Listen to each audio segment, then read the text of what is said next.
Bonjour. Aujourd'hui, nous allons réviser les bonnes techniques et applications des sables polymériques, plus précisément le Gator Max. Nous allons couvrir ce que vous devez et ne devez pas faire pour un ouvrage bien fait.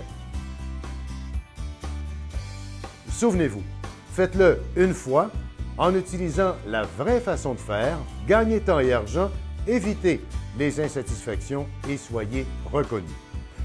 Ce sable polymérique est idéal et conçu pour tout type d'application et recouvrement de surface. Passons en revue les étapes d'installation. Il ne peut être installé que sur une surface sèche, libre de toute forme d'humidité. On parle même de la rosée du matin. Assurez-vous qu'il n'y aura pas de pluie à l'horizon pour la prochaine heure suivant l'installation du sable polymérique. On parle pour une base drainante et 24 heures sur une base non drainante. On a besoin d'une température ambiante de 0 degrés Celsius ou plus.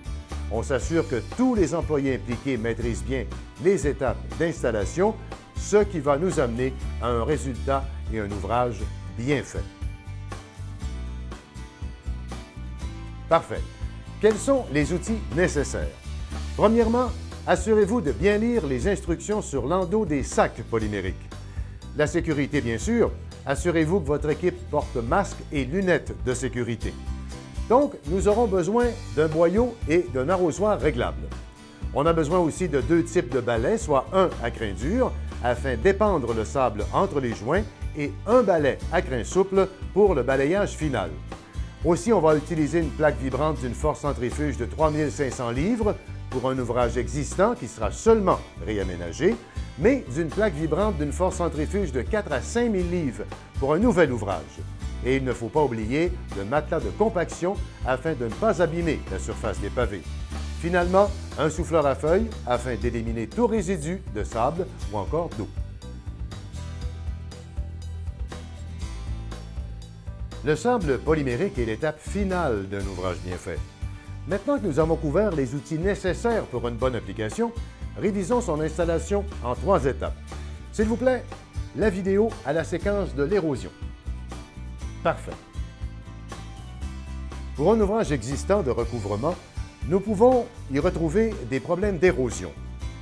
Premièrement, nous devons identifier nos pavés de façon séquentielle ou en prendre une photo de façon à assurer une bonne installation. Ici, nous avons une base de béton recouverte de poussière de pierre. La correction et le niveau seront établis avec une pente minimale d'1 degré à l'aide de sable de maçonnerie. Nous avons maintenant un nouveau lit de pose sur une fondation de béton non drainante et d'agrégats compactés drainants. Un maillet de caoutchouc sera utilisé de façon à bien enfoncer les pavés, se retrouvant sur la dalle de béton et seront bien sûr 3 mm plus haut que le rebord de la piscine.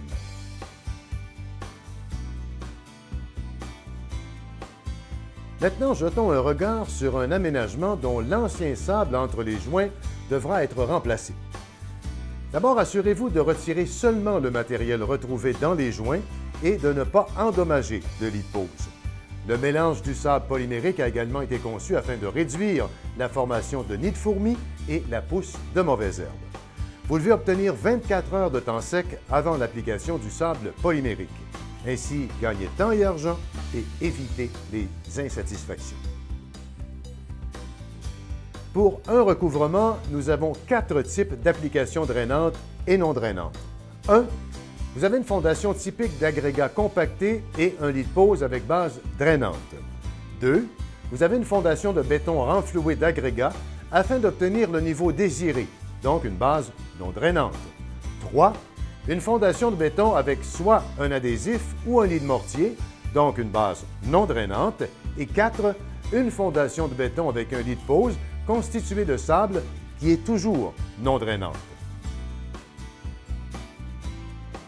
Maintenant que ces ouvrages sont faits, on peut poursuivre avec l'installation du sable polymérique. Il est important de se rappeler qu'on ne peut pas avoir aucune pluie à l'horizon pour un minimum d'1 heure pour une base drainante et un minimum de 24 heures pour une base non drainante. Également, assurez-vous que la température est au-dessus du point de congélation. Maintenant, révisons les installations en 3 étapes faciles pour anciens et nouveaux travaux. S'il vous plaît, avancez la vidéo. Lors de l'épandage des sacs de sable, assurez-vous de ne pas créer d'amas de sable. Nous voulons nous assurer tout simplement d'une granulométrie constante partout. Faites un bon épandage. Continuons maintenant avec la procédure d'installation. Premièrement, nous utiliserons notre balai à crin dur afin de bien épandre le sable polymérique entre les joints des pavés. Deuxièmement, la plaque vibrante, elle, sera bien sûr utilisée afin de compacter le sable entre les joints.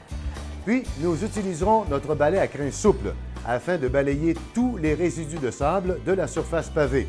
Et on s'assure de dégager de 3 mm le creux des joints de sable des surfaces pavées. Finalement, on va utiliser notre souffleur à feuilles afin d'y enlever tout résidu de sable de la surface pavée. Un rappel important, le balayage et le soufflage permettront d'éliminer la possibilité de taches sur les pavés. Alliance Gator est le seul manufacturier dans l'industrie à offrir 10 ans de garantie limitée sur ses sables et poussières de pierre polymériques. Rappelez-vous, faites-le une fois en utilisant la vraie façon de faire. Gagnez temps et argent, évitez les insatisfactions et soyez reconnus.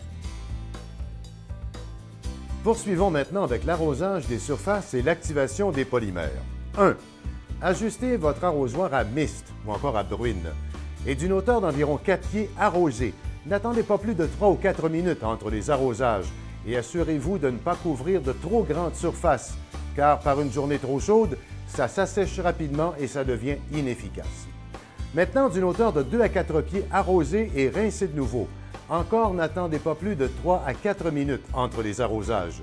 Finalement, lors du 3e arrosage, vous arrosez encore, vous rincez la surface et lorsque l'eau s'accumule dans les joints ou si vous apercevez une mousse blanche, il est maintenant temps d'arrêter. Maintenant, nous utiliserons de nouveau le souffleur à feuilles afin d'éliminer tout excédent d'eau qui s'accumulerait sur les joints ou la surface des pavés. Ceci assurera un produit fini parfait et sans tache. Finalement, si chacune des étapes et techniques d'installation est suivie, vous vous assurez de l'approbation finale de votre client. Pour plus d'informations, vous pouvez nous joindre sur alliancegator.com ou plus de vidéos sur le site de Alliance Gator YouTube. Merci d'avoir visionné cette vidéo avec nous et à la prochaine.